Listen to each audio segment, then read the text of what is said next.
okay.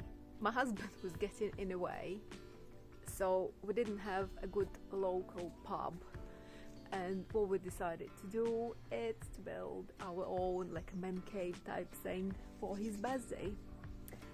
I'm going to show you around, and I'm going to show you how we built this in a week.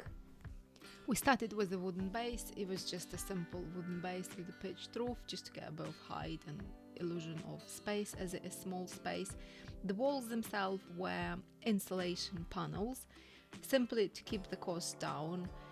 And we cladded it on the outside with wooden panels, obviously, but inside it worked really well. It's really warm in there, well insulated, and you can't really tell the difference if it's got a wooden structure or an insulation or not. So that worked really well.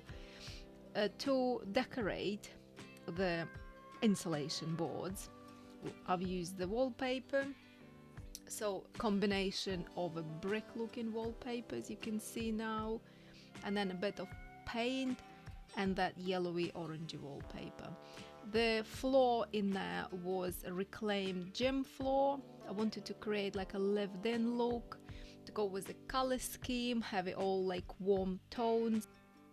Next thing was the most exciting. It was the bar installation, the beer pump. As you can see now, it's gone on the top of the worktop. We drilled a few holes, and then underneath we have the fridge, which we cut out all the bits out and just have 2 beer containers. For the interior, I wanted quite a lived-in antique look, so it's a lot of knickknacks. I've got them from the cardboard.